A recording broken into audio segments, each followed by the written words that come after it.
평안밤 되셨어요? 어제 저녁부터 눈이 조금 내렸는데 아침에 일어나 보니까 다 또 녹아 있더라고요. 또 이게 참 감사했습니다. 참 눈이 오면 우리가 미끄러워가지고 어르신들이 여기 이제 뭐 왔다 갔다 하시면서 걱정이 됐는데 다행히 좀 많이 녹아서 다행이었어요. 아침 저녁으로 말씀 들으시잖아요. 그리고 다음 주부터는 새벽 6시 반부터 원래대로 6시 반 그리고 저녁 7시 그리고 아침에는 8시 반 이렇게 말씀과 뭐 웃음 치료 뭐 이런 것들이 다 있는데 그리고 그 외에 여러분들이 개인적으로 말씀도 열심히 보시잖아요. 이런 것들을 말씀을 그냥 보고 혹은 말씀을 이제 예배 시간에 듣고 그렇게 흘려가면은 그냥 흘려가는 말씀입니다. 말씀이 새로운 거는 그냥 흘러갔기 때문에 흘려 보냈기 때문에 새로운 거예요 항상. 그렇기 때문에 우리가 말씀을 이게 내가 오늘 들은 말씀 혹은 내가 오늘 읽은 말씀들을 하루 동안 이제 품는 연습들을 많이 하셨으면 좋겠어요. 아, 이 말씀 내가 오늘 너무 좋았다는 말씀들을 내 마음속에 품고 계속 내 머릿속에서 되뇌이는 되새겨보는 그런 것들을 많이 할 때 하나님께서 우리에게 마음속에 함께 하십니다. 그러니까 말씀을 그냥 흘려보내지 않았으면 좋겠어요. 계속 내 머릿속에서 생각하는 거죠. 어떤 사람이 인간은 생각이다라고 표현을 했더라고요. 그 말 참 맞는 것 같아요. 우리는 생각하는 존재예요. 근데 우리가 생각을 안 하게 요즘 이 스마트폰이 우리를 이렇게 이상하게 만들어 놓고 있어요. 그러니까 계속 듣는 것보다 이 말씀들을 계속 내 머릿속에서 되뇌이고 생각할 때 이 말씀이 내 삶 속에 함께하는 것을 체험하게 될 것입니다. 오늘은 여러분들과 함께 한 부분을 가지고 이스라엘의 역사에 대해서 잠깐 이야기를 좀 나누도록 하겠습니다. 이스라엘의 역사는 어떻게 시작될까요? 어디에서 시작했을까요? 어디에서? 예, 아브라함 때부터 시작했죠. 아브라함 때부터 시작했는데 그때는 이제 부족 사회였고 약간 그때는 가족 중심이었고 국가를 시작했던 곳은 애굽이었습니다. 그 애굽 땅에서 이스라엘 백성들이 어떻게 살았는지 한번 출애굽기 한번 보겠습니다. 출애굽기 3장 7절 한번 볼게요.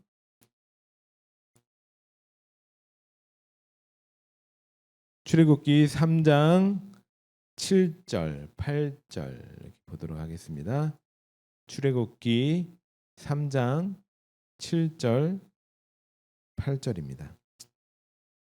이제 오늘 조금 성경을 좀 찾을 거예요. 우리가 성경 찾는 것도 자주 이렇게 연습해야 됩니다. 안 하다 보면 자꾸 잊어먹죠. 그러니까 우리가 성경을 자주 찾아보고 그런 것도 우리의 이 건강에도 굉장히 좋지 않을까 생각해 봅니다. 예, 7절 8절 제가 읽을게요. 여호와께서 가라사대 내가 애굽에 있는 내 백성의 고통을 정령히 보고 그들이 그 간역자로 인하여 부르짖음을 듣고 그 우고를 알고 내가 내려가서 그들을 애굽인의 손에서 건져내고 그들을 그 땅에서 인도하여 아름답고 광대한 땅, 젖과 꿀이 흐르는 땅, 곧 가나안 족속. 여기까지 읽을게요. 하나님께서 이스라엘 백성들의 뭘 아셨대요? 고통을 보고 간역자로 인하여 부르짖음을 듣고 그 우고를 알고. 하나님께서 인간의 고통과 이스라엘 백성들의 고통과 아픔을 아셨다라는 거예요. 그리고 보셨다라는 거죠. 그리고 뭐 하셨대요? 들으셨대요. 그 부르짖음에 그리고 하나님께서 응답하셔서 뭐 하시죠? 내가 내려가서 애굽 땅에서 그들을 인도하여 가나안 땅에 가겠다라는 거예요. 그렇게 해서 하나님께서는 모세를 부르시고 모세를 통하여 출애굽합니다. 이스라엘 백성들이 그 애굽에서 뭐였죠? 예, 종이었습니다. 종.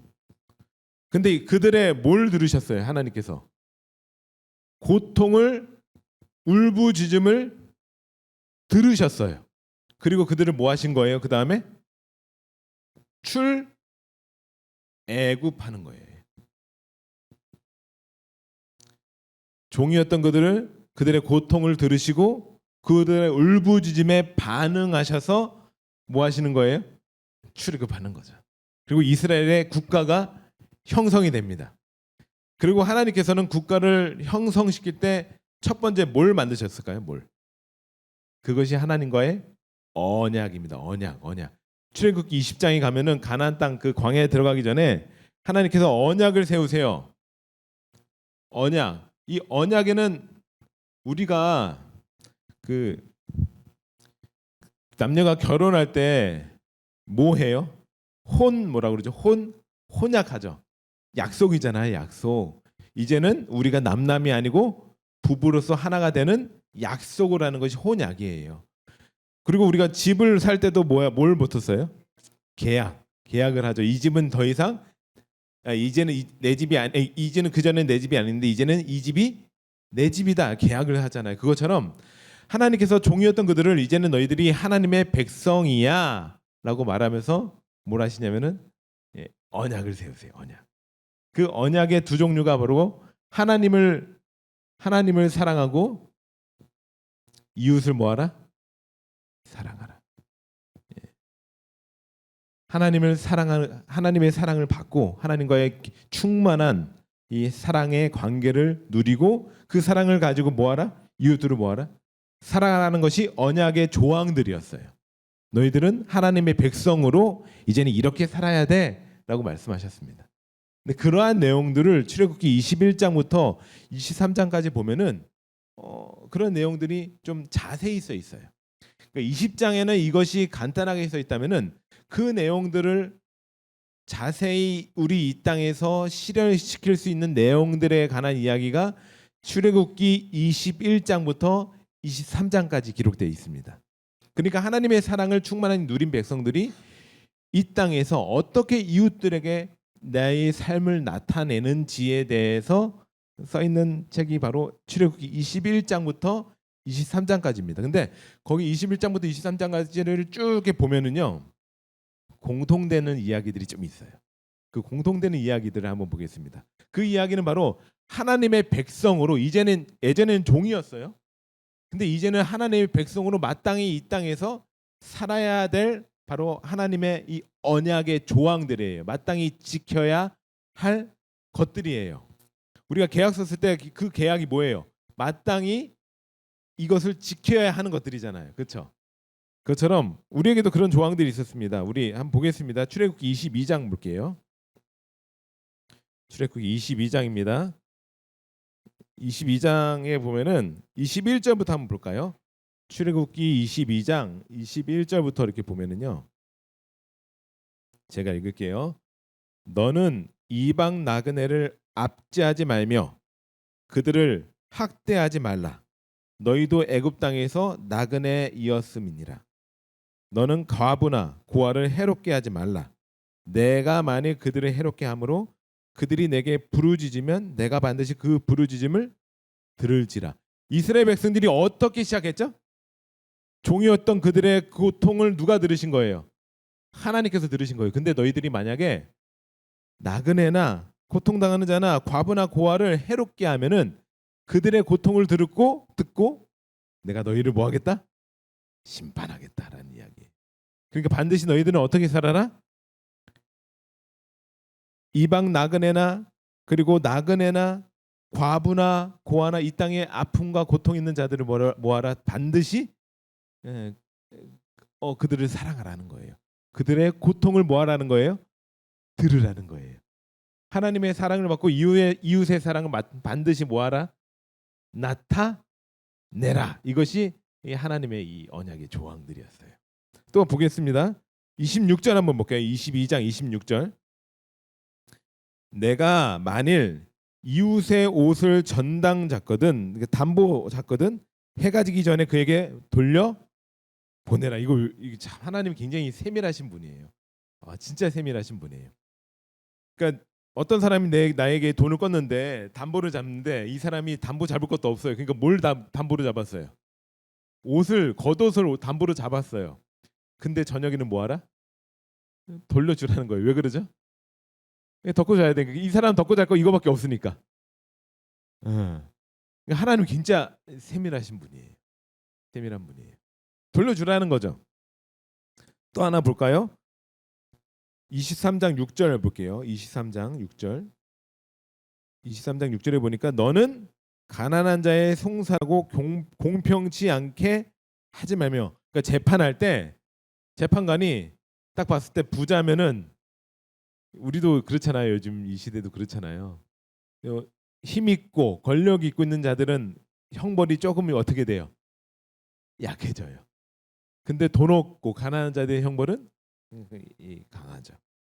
그것처럼 이 당시에도 공평하게 대하라는 거예요. 가난한 자에게. 그러니까 하나님께서 이제 하나님의 종으로 살아가는 우리 이 땅 백성들에게 너희는 이 땅에서 반드시 하나님의 사랑을 가지고 이웃들에게 특별히 가난한 자들에게 고통당하는 자들에게 그들의 울부짖음을 듣고 반응하라는 것이 하나님께서 이스라엘 백성들에게 원하시는 삶이었어요. 그것이 마땅히 인간답게. 그전에는 뭐였어요? 종이었어요.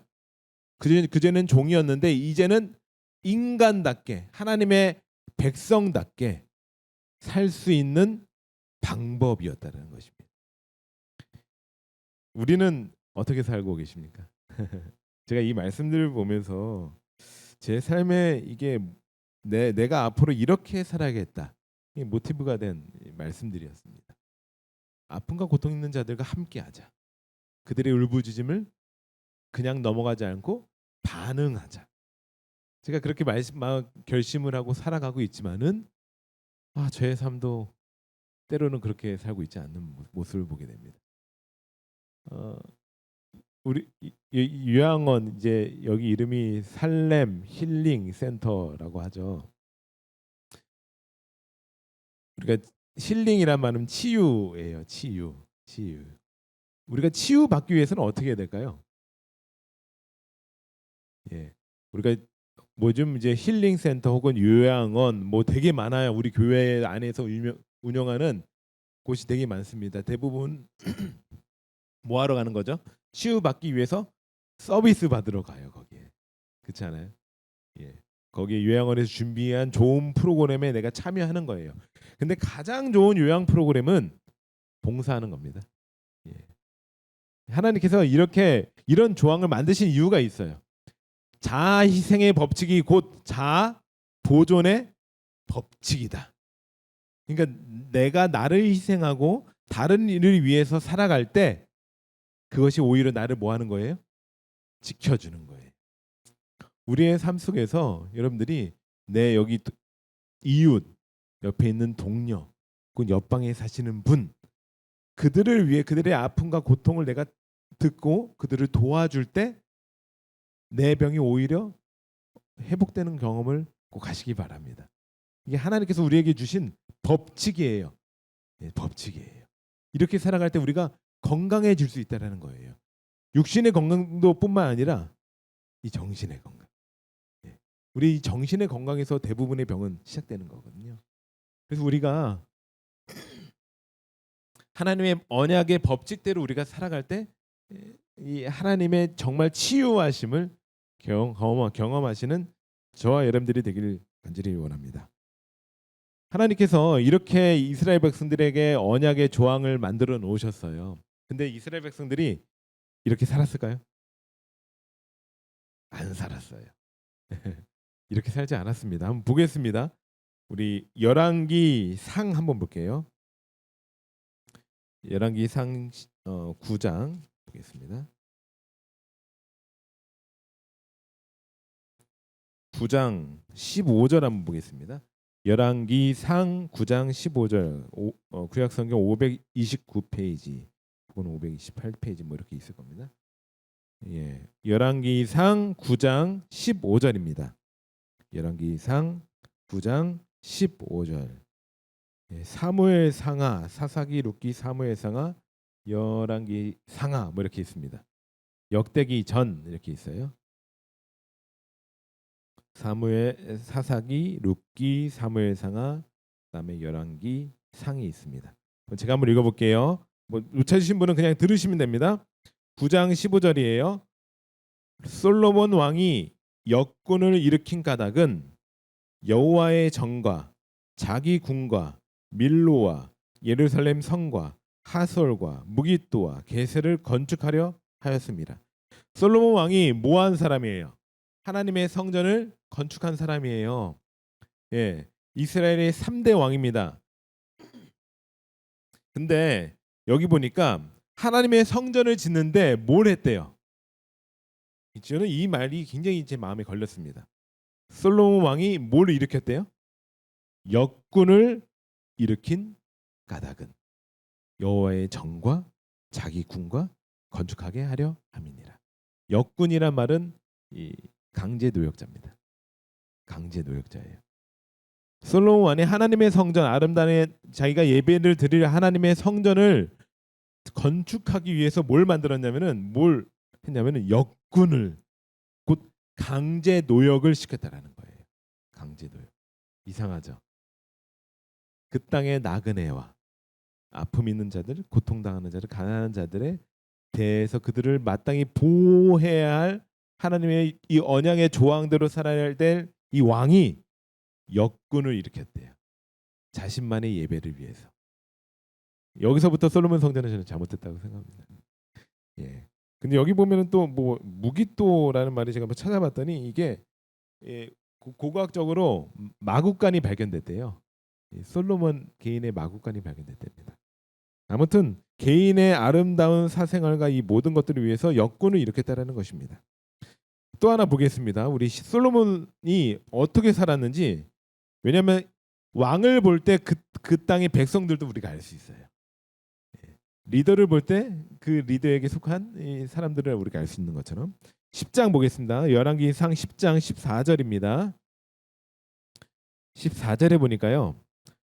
솔로몬의 세입금의 중수가 666 금 달란트요. 세금을 걷었는데 금 달란트가 얼만큼 있었대요? 666. 이상하죠? 우리가 666 하면 뭐라고 그래요? 우리가 짐승의 숫자 이렇게 말하잖아요. 6이라는 단어는 히브리 문학에서는 굉장히 불완전한 숫자입니다. 예, 불완전한 거예요. 그가 거둔 세금이 뭔가 불완전하다는 거예요. 이 666 금 달란트면은 달란트에도 은 달란트가 있고 금 달란트가 있어요. 금 달란트 이 한 달란트를 우리 지금 이 세상 이 땅에 사는 우리나라 돈으로 환전해 보면은 한 금 달란트에 9억 정도 됩니다. 9억. 엄청나죠? 그것이 666 달란트가 있었던 거예요. 이상한 거예요. 그가 거둔 백성들에게 걷어들인 세금이 뭔가 불완전하다라는 것입니다. 또 하나 볼까요? 우리 11장 한번 보겠습니다. 10장 29절. 28절부터 한번 볼게요. 28절, 10장 28절. 솔로몬의 말들은 10장 28절에 보면은 솔로몬의 말들은 애굽에서 내어왔으니 왕의 상고들이 때로 정가여 산 것이며 애굽에서 내어올린 병거는 하나에 은 600세겔이요 모르면서 쭉 이야기를 나옵니다. 근데 말들을 어디서 사왔대요? 애굽에서 사왔대요. 애굽에서. 이 말씀에 대해서 좀 이따 설명해 드리겠습니다. 또 하나 보겠습니다. 11장 3절입니다. 11장 3절을 보면은 왕은 후비가 700인이요 빈장이 300인이라 왕비들이 왕의 마음을 돌이켰더라. 혼란하게 만든 거예요. 지금 여기 보니까 왕은 후비가 700, 빈장이 300. 그러니까 이 왕의 부인이 몇 명이에요? 1000명이에요. 이 솔로몬이 이상해진 겁니다.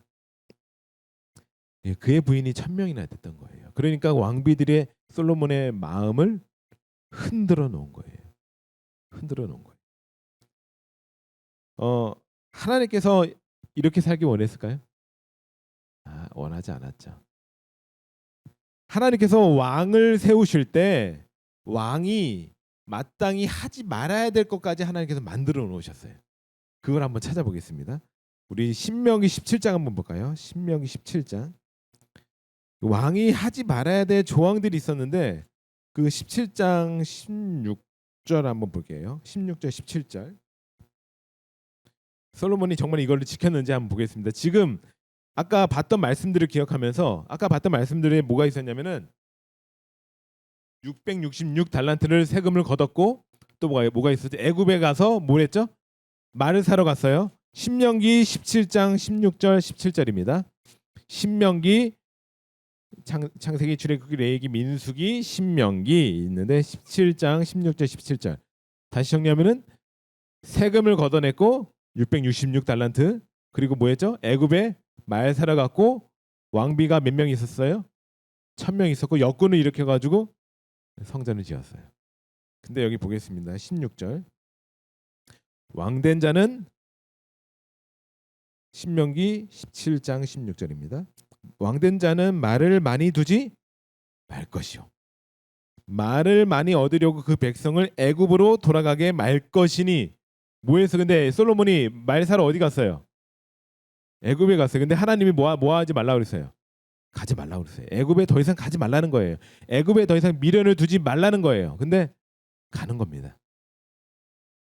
이는 여호와께서 너희에게 이르시기를 너희가 이후에는 그 길로 다시 돌아가지 말 것이라 하셨음이며 17절 아내를 많이 두어서 그 마음이 미혹되게 말 것이며 은금을 자기를 위하여 많이 쌓지 말 것이며 말을 애굽에 가서 사지 말고 뭐하라?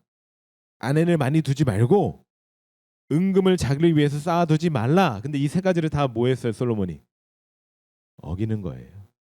예. 어기는 거죠. 예. 하나님께서는 분명 왕이 된다면 왕이 이스라엘 백성들에게 세워진다면은 야 말을 애굽 가서 사지 마라고 말씀하셨어요. 그리고 은금을 자기를 위하여 쌓아두지 마라고 말씀하셨고 또 이 아내를 많이 두어서 미혹되지 마라고 말씀하셨어요. 근데 솔로몬은 하지 말라는 거 다 했습니다. 뭐 하는 거예요? 지금 언약을 뭐 하고 있는 거죠? 파기하고 있는 거예요. 파기. 예, 언약을 파기하는 거예요. 하나님께서는 그들에게 뭘 원하셨냐면은 이 언약의 조항대로 삶. 하나님의 사랑을 가지고 하나님의 사랑을 충만히 경험하고 이웃들에게 뭐 하는 거예요? 나타내는 거예요.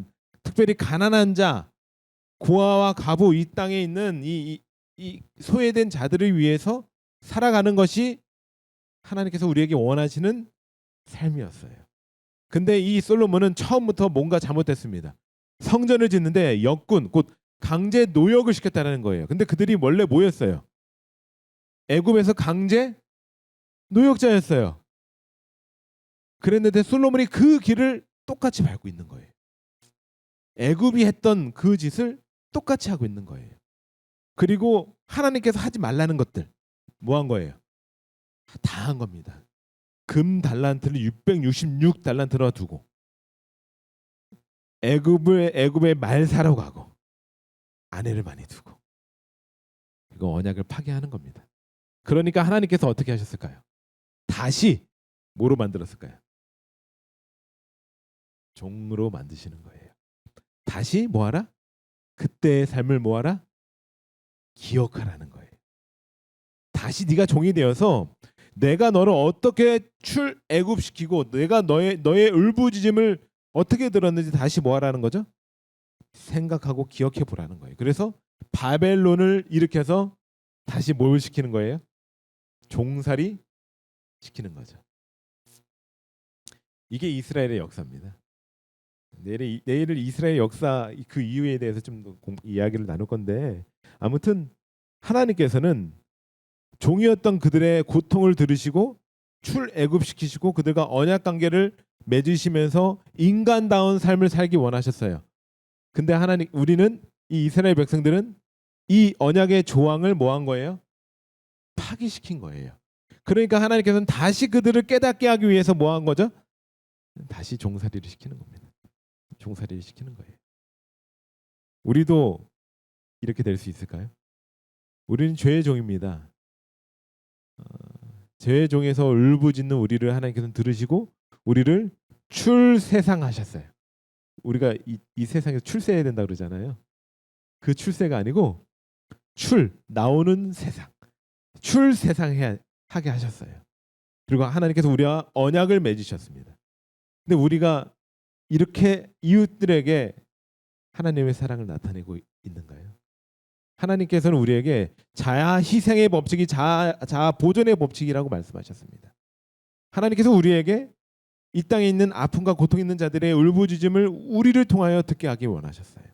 내 이웃에게, 내 동료에게 하나님의 사랑을 나타내기를 원하셨어요. 그것이 건강하게 사는 방법입니다. 예. 근데 우리가 그것을 뭐 할 때? 파기하면 우리는 다시 뭐 하는 거예요? 다시 죄의 종이 되는 거예요. 이게 하나님께서 우리에게 주신 법칙입니다. 법칙이에요. 우리가 하나님의 언약 관계 안에 살아가지 못할 때 우리는 다시 죄의 종이 되는 겁니다. 죄의 종. 죄에 억눌려 있게 되는 거예요. 저는 우리가 이 죄의 종에서 다시 나오셨으면 좋겠습니다. 네, 저도 마찬가지입니다.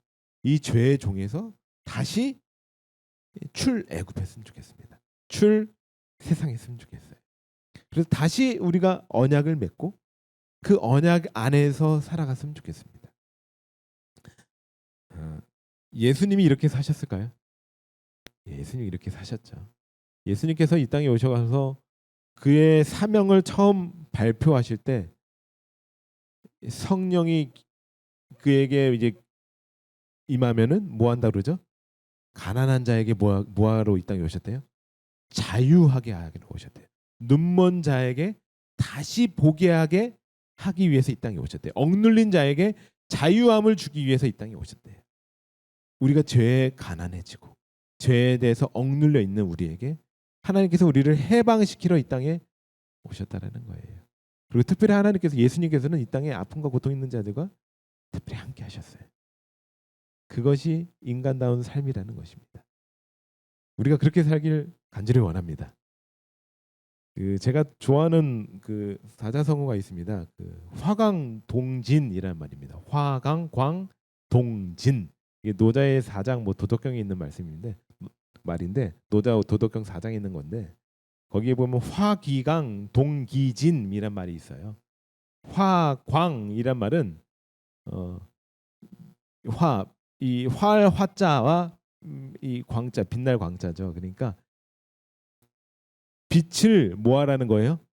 부드럽게 하라는 거예요. 빛을 부드럽게 하는 것이 화기광이라는 말입니다. 빛을 뭐 하라? 부드럽게 해라. 근데 우리는 뭐가 되고 싶어 하죠? 눈부신 존재 되고 싶어 하잖아요. 눈부신 존재. 스타 되고 싶어 하죠. 요즘 사람들. 그러니까 요즘 유튜브에서도 조회수가 높게 나오기를 원해요. 사람들이. 그리고 내 옷도 빛나게 하기 위해서 나를 옷을 치장해요. 폼 잡는 거죠. 우리 하자님 자주 말씀하시는 폼 잡기 위해서 우리는 살아가요. 그러니까 강한 빛을 이 세상에 나타내기를 원하죠. 근데 뭐 하라는 거예요? 빛을 부드럽게 하라는 거죠. 이게 하나님 말씀 아닌데 노자가 그렇게 얘기했어요. 빛을 뭐 하라? 부드럽게 해라. 그리고 동기진. 동은 같을 동자. 그리고 진은 티끌 진자예요. 그러니까 티끌과 뭐 하라? 하나가 되라. 빛을 부드럽게 해서 티끌과 하나가 되라는 것이 화기광 동기진이라는 말입니다. 이 말을 참 좋아합니다 개인적으로. 우리가 이렇게 되었으면 좋겠습니다. 내가 갖고 있는 빛이 있잖아요. 이 빛을 좀 부드럽게 할 필요가 있을 것 같아요. 예수님이 그렇게 했던 것처럼. 예수님은 이 땅에 이 세상의 온 우주의 왕이시잖아요. 가장 빛나는 존재예요. 근데 그 빛을 뭐 하셨어요? 우리가 볼 수 있게 부드럽게 하셨어요. 그리고 뭐 하셨죠? 우리와 이 티끌 같은 우리와 뭐 하셨죠? 같이 하셨어요. 하나가 되셨어요. 우리가 이렇게 되기를 간절히 원합니다. 나의 빛을 부드럽게 하고 이 세상의 티끌과 특별히 우리 이 세상에 아픔과 고통 있는 자들, 내 이웃과 내 동료와 하나가 되었으면 좋겠습니다. 이것이 하나님께서 우리에게 원하시는 삶이라는 사실을 기억하시길 바라며 말씀을 마치도록 하겠습니다. 기도하겠습니다.